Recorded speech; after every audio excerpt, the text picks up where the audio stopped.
Online कक्षा में आप सबका स्वागत है।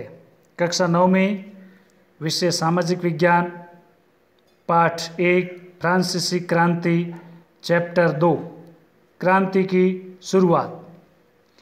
तो प्यारे भैया और बहनों, हम इससे पूर्व पढ़ चुके हैं कि किस प्रकार से फ्रांस में क्रांति तीसरे स्टेट के लोगों के द्वारा प्रारंभ की गई। तो इसमें सबसे पहले आता है कि उस क्रांति में हमने पढ़ा भी था कि राजा के द्वारा बिना प्रतिनिधि सभा के प्रस्ताव के बगैर राजा किसी भी प्रकार का अपनी मर्जी से टैक्स नहीं लगा सकता था। इसलिए ये राजा पर निर्भर करता था कि वो नया टैक्स लगाए। इसके लिए उसको प्रतिनिधि सभा की, जिसको एस्टेट जनरल कहा जाता है, उसकी बैठक बुला करके पारित करें। इसकी जो अंतिम बैठक हुई थी वो सन 1614 में हुई थी। लेकिन उसके बाद जब राजा के द्वारा नए करों का प्रस्ताव अनुमोदन के लिए फ्रांसीसी सम्राट लुई 16वें ने 5 मई 1789 को इसकी बैठक बुलाई गई थी। और बैठक के प्रतिनिधियों की मेज़बानी करने के लिए वर्साय का एक महल था, उसको बहुत अच्छी तरीके से सजाया धजाया गया। महल में जिन लोगों का आगमन हुआ उसमें पहले और दूसरे स्टेट के ने इस बैठक में 300 प्रतिनिधि अपनी तरफ से भेजे थे, जिनको कि प्रथम स्टेट और द्वितीय स्टेट के लोगों को आमने सामने की कतारों में बिठाया गया। तीसरे स्टेट के इसमें 600 प्रतिनिधि शामिल हुए, जो कि दोनों स्टेट के जो लोग बैठे हुए थे उनके पीछे उनको खड़ा किया गया। इस बार तीसरे स्टेट का जो प्रतिनिधित्व पूर्व की अपेक्षाकृत समृद्ध और शिक्षित वर्गों ने इसमें भाग लिया था। इस प्रकार की बैठकों में किसानों, औरतों और कारीगरों का सभा में प्रवेश वर्जित था। लेकिन इतना होते हुए भी 40,000 पत्रों के माध्यम से उनकी शिकायतों और मांगों की एक सूची बना करके प्रतिनिधि अपने साथ में लेकर के आए थे। एस्टेट जनरल के नियमों के अनुसार प्रत्येक जो वर्ग था इसमें अपना मत देने के लिए एक वोट का अधिकार था। और लुई 16वां भी इसी प्रथा के पालन करने का पर प्रतिज्ञ था, उसका समर्थक था। परंतु इस बार तृतीय वर्ग के प्रतिनिधियों की ये मांग थी कि इस बार जितने भी जो पूरी सभा है, 300 प्रथम स्टेट के, 300 द्वितीय स्टेट के और 600 तृतीय स्टेट के लोग, सबको प्रत्येक सदस्य को एक मत देने का अधिकार हो। उनका ये मानना था कि ये एक लोकतांत्रिक सिद्धांत है, जिसको कि पहले उदाहरण के तौर पर रूसो ने अपनी पुस्तक लिखी थी द सोशल कॉन्ट्रैक्ट में प्रस्तुत किया था। जब सम्राट ने इस प्रस्ताव को अस्वीकार कर दिया, क्योंकि सम्राट को ये विश्वास था कि तृतीय स्टेट के लोगों के द्वारा इसका विरोध किया जाएगा, इसलिए उन्होंने इसको अस्वीकार कर दिया गया। परिणाम स्वरूप तृतीय स्टेट के लोगों के द्वारा इसका विरोध जताते हुए उन्होंने सभा का वर्तमान संदर्भ में जिस प्रकार से विधानसभा और लोकसभा में सदस्यों के द्वारा बहिष्कार किया जाता है, ऐसे उनका बहिष्कार करके बाहर चले गए। तीसरे स्टेट के प्रतिनिधि जो स्वयं को फ्रांसीसी राष्ट्र का प्रवक्ता मानते थे, उन्होंने 20 जून को वर्साय का जो इंडोर टेनिस कोर्ट है वहाँ उन्होंने वो जमा हुए। उन्होंने अपने आप को नेशनल असेंबली घोषित कर दिया गया और इस दिन उन्होंने शपथ ली कि जब तक सम्राट की शक्तियों को कम करने वाला संविधान तैयार नहीं होगा तब तक असेंबली है वो भंग नहीं होगी। और ऐसे समय में उनको मीराबाई और आबेसिये, दो अच्छे विद्वानों का सहयोग मिल गया था। मीराबाई जो कि एक उसका जन्म है वो कुलीन परिवार में हुआ था, लेकिन कुलीन परिवार में होते हुए भी वो सामंती विशेषाधिकार वाला जो समाज था उसको खत्म करने से सहमति उसकी थी। उसने एक ऐसी पत्रिका निकाली थी और वर्साय में जो भीड़ इकट्ठी की थी उसके सामने उतने जोरदार भाषण दिया। दूसरा व्यक्ति जो आबासीय था वो एक पादरी था, उसने भी तीसरा स्टेट क्या है इस नाम से एक उन्होंने बहुत ही असरकारी प्रचार पुस्तिका, जिसको हम पंपलेट कहते हैं, वह निकाली। जिस समय असेंबली संविधान का ये फॉर्मूला तैयार करने में लगी हुई थी, उस समय पूरा फ्रांस आंदोलित हो रखा था। मानसून भी कुछ ऐसी परिस्थितियां भी विपरीत थी। कड़ाके की ठंड के कारण फसलें मारी गई थी। पाव रोटी की जो कीमतें थी वो निरंतर रूप से बढ़ रही थी। बेकरी मालिक भी इस स्थिति का फायदा उठाने में लगे हुए थे। बहुत ज़्यादा रेटें उन्होंने ऊंची कर रखी थी, जमाखोरी में लगे हुए थे। बहुत सारे लोगों की स्थिति ये हो गई कि दुकानों पर घंटों तक इंतजार करने के बाद भी उनका नंबर नहीं आता था। वहाँ औरतों की भीड़ थी जो क्रोधित हो गई और उन्होंने दुकान पर धावा बोल दिया। और ऐसी स्थिति में राजा भी परिस्थितियों को तुरंत भांपते हुए सेना को पेरिस में प्रवेश करने का आदेश देता है, जिसके कारण इस क्रोधित भीड़ ने 14 जुलाई को ही बास्तिल पर धावा बोल करके उसको नष्ट कर दिया। बास्तिल का जो एक किला था। ग्रामीण जो इलाके थे वहाँ ऐसी ये अफवाहें फैलाई गई कि जागीरों के मालिकों ने भाड़े पर बहुत सारे लठित और लुटेरों के गिरोह को बुला दिया गया है, जो कि किसानों के द्वारा बोई हुई फसलों को तबाह करने के लिए आएंगे।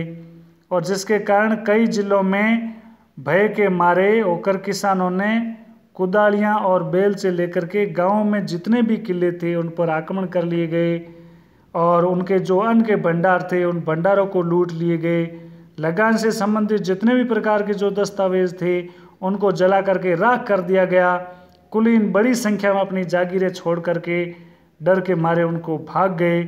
बहुत सारे लोगों ने तो अपने पड़ोसी देशों में जाकर के शरण ली थी।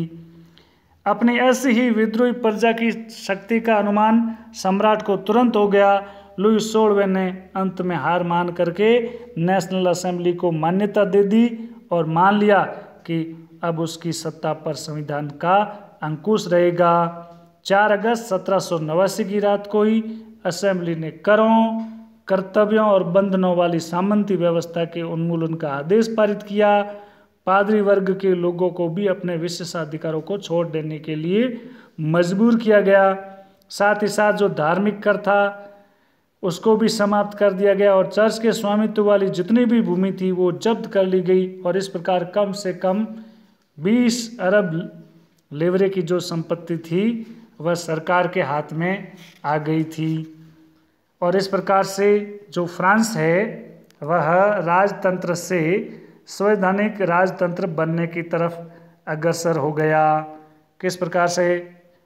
अब संविधान सभा जो नेशनल असेंबली के द्वारा बनाई गई थी, उस असेंबली के द्वारा उसमें 1791 में उसका प्रारूप तैयार कर लिया गया और इस प्रारूप के माध्यम से उद्देश्य था कि सम्राट की जो शक्तियां हैं उसको सीमित किया जाए।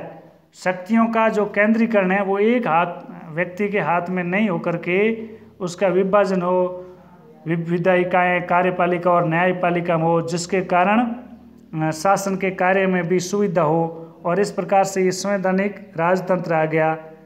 1791 में जब संविधान ने कानून बनाने का अधिकार भी नेशनल असेंबली को दे दिया गया और ये जो नेशनल असेंबली थी वो अप्रत्यक्ष रूप से चुनी जाती थी। इसका चुनाव कैसे होता था? सबसे पहले नागरिकों का सभी नागरिक है वो एक निर्वाचक समूह का चुनाव करते थे और जो निर्वाचक समूह होता था वो असेंबली के जो सदस्यों को है वो चुनते थे।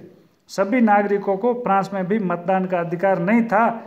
मतदान में वही व्यक्ति भाग ले सकते थे जिनकी उम्र 25 वर्ष से अधिक हो और सक्रिय नागरिक हो, यानी कौन जो कम से कम अपनी 3 दिन की मजदूरी के बराबर टैक्स देते थे राज्य को। और बाकी उजाड़े वो शेष पुरुष और महिलाएं थी उनको निष्क्रिय नागरिक के रूप में बांटा गया था। निर्वाचक की योग्यता प्राप्त करने और असेंबली का सदस्य होने के लिए प्रत्येक व्यक्ति को उच्चतम श्रेणी का कर्जदाता होना बहुत जरूरी था। अब जो नेशनल असेंबली के द्वारा पुरुष और नागरिक अधिकार घोषणा पत्र के साथ में शुरू हुआ, जिसमें जीवन का अधिकार, अभिव्यक्ति की स्वतंत्रता का अधिकार, कानूनी बराबरी के जो अधिकार है वो नैसर्गिक और अहरणीय अधिकार के रूप में स्थापित किया। अर्थात ये अधिकार प्रत्येक व्यक्ति को जन्मजात प्राप्त होते हैं और इन अधिकारों को छीना नहीं जा सकता है। राज्य का ये कर्तव्य माना गया है कि वो प्रत्येक व्यक्ति के नैसर्गिक अधिकारों की रक्षा करे। अब फ्रांस में ये जो पुरुष और नागरिक अधिकार घोषणा पत्र था, इसकी क्या विशेषता थी या इनमें कौन कौन सी बातों का समावेश किया गया था? पहला था, आदमी स्वतंत्र ही पैदा होते हैं, स्वतंत्र रहते हैं और उनके अधिकार भी इस प्रकार से समान होने चाहिए, यानी कि समानता का अधिकार। दूसरा था, हर एक राजनीतिक संगठन है उसका लक्ष्य होता है कि आदमी की जो नैसर्गिक और अहरणीय अधिकार है उसको संरक्षित रखना है। ये अधिकार कौन कौन से हो सकते हैं? स्वतंत्रता का अधिकार, संपत्ति का, सुरक्षा और शोषण के प्रतिरोध का अधिकार।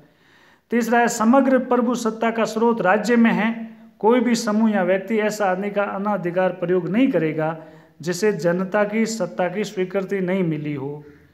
चौथा था, स्वतंत्रता का आशय ऐसे काम करने की शक्ति से है जो औरों के लिए नुकसानदेह नहीं हो, उसी को स्वतंत्रता कहेंगे। समाज के लिए किसी भी हानिकारक कर्तव्य पर पाबंदी लगाने का अधिकार कानून के पास में है, इसलिए किसी भी काम को कानून के जरिए वो बंद किया जा सकता है। छठा है, सामान्य कानून सामान्य इच्छा की अभिव्यक्ति है, सभी नागरिकों को व्यक्तिगत रूप से या अपने प्रतिनिधियों के माध्यम से इसके निर्माण में भाग लेने का अधिकार है। कानून की नज़र में सभी नागरिक समान हैं। सातवां है, कानून सम्मत प्रक्रिया के बाहर किसी भी व्यक्ति को न तो दोषी ठहराया जा सकता है न ही गिरफ्तार अथवा नज़रबंद किया जा सकता है। आठवां है, प्रत्येक नागरिक को बोलने, लिखने, छापने के लिए आज़ाद है, लेकिन कानून के द्वारा निर्धारित प्रक्रिया के अनुसार ऐसी स्वतंत्रता के दुरुपयोग की जिम्मेदारी भी यदि करता है तो उसी की रहेगी। नवा है, सार्वजनिक सेना तथा प्रशासन के खर्चे चलाने के लिए एक सामान्य कर लगाना अपरिहार्य है, सभी नागरिकों पर उनकी आय के अनुसार समान रूप से कर लगाया जाना चाहिए। 10वां है, चूंकि संपत्ति का जो अधिकार है वो एक पावन और अनुल्लंघनीय अधिकार है, अतः किसी भी व्यक्ति को इससे वंचित नहीं किया जा सकता है जब तक कि विधि के द्वारा स्थापित प्रक्रिया के तहत सार्वजनिक आवश्यकता के लिए संपत्ति का अधिग्रहण करना आवश्यक नहीं हो। ऐसे मामले में अग्रिम मुआवजा जरूर दिया जाना चाहिए। अब फ्रांस में इस प्रकार से राजनीतिक लोगों में जागरूकता आ गई, तो लोगों को अपनी जागरूकता करने के लिए सभी प्रकार के जो लोग थे वो पढ़े लिखे नहीं थे, इसलिए उनको इन पढ़े लिखे लोगों को, अनपढ़ लोगों को भी इसकी जानकारी कराने के लिए विभिन्न प्रकार के प्रतीकों का प्रयोग किया गया जिसके माध्यम से वे समझ सके। तो सबसे पहला आता है टूटी हुई जंजीरें। इस जंजीर का प्रयोग तो दासों को बांधने के लिए किया जाता था और टूटी हुई जो हथकड़ी है वो इसकी आज़ादी की प्रतीक मानी जाती थी। दूसरा है, छड़ों का एक बरसीदार गट्टर है, तो इसका मतलब है कि अकेली छड़ को आसानी से तोड़ा जा सकता है पर पूरे गट्ठर को नहीं, अर्थात एकता में ही बल होता है। तीसरा इसमें दिखाया, त्रिभुज के अंदर रोशनी बिखेरती एक आँख है, सर्वदर्शी आँख है, वो ज्ञान का प्रतीक होती है। सूर्य की किरणें अज्ञान रूपी अंधकार को मिटा देती है। अगला है, राजदंड यानी शाही सत्ता का प्रतीक था। अपनी पूंछ मुंह में लिए हुए सांप है जो समानता का प्रतीक है। अंगूठी होती है, उसका कोई और छोर नहीं होता है। इसके बाद लाल फ्रेजियन टोपी है जो दासों के द्वारा स्वतंत्र होने के बाद पहनी जाने वाली टोपी के रूप में काम में ली जाती थी। फिर है नीला सफ़ेद लाल, ये फ्रांस के राष्ट्रीय रंग थे। डैनो वाली जो स्त्री थी वो मानवीय रूप का प्रतीक थी। कानून का मानव जो विधिपट है वो सबके लिए समान है, यानी कानून की नज़र में सभी लोग हैं वो समान हैं, किसी को भी छोटा नीचा नहीं माना जाएगा। इस प्रकार से उनके ये विभिन्न प्रकार के अधिकारों का प्रयोग किया गया था ताकि अनपढ़ आदमी भी उसके बारे में समझ सके। आइए अब आते हैं प्रश्नोत्तर पर। पहला प्रश्न है, रूसो द्वारा रचित उस पुस्तक का नाम लिखिए जिसने लिखी थी जो लोकतांत्रिक सिद्धांतों पर आधारित थी। दूसरा था, राजदंड किसका प्रतीक है। तीसरा है, पुरुष एवं नागरिक घोषणा पत्र की कोई 5 विशेषताएं बताइए। धन्यवाद।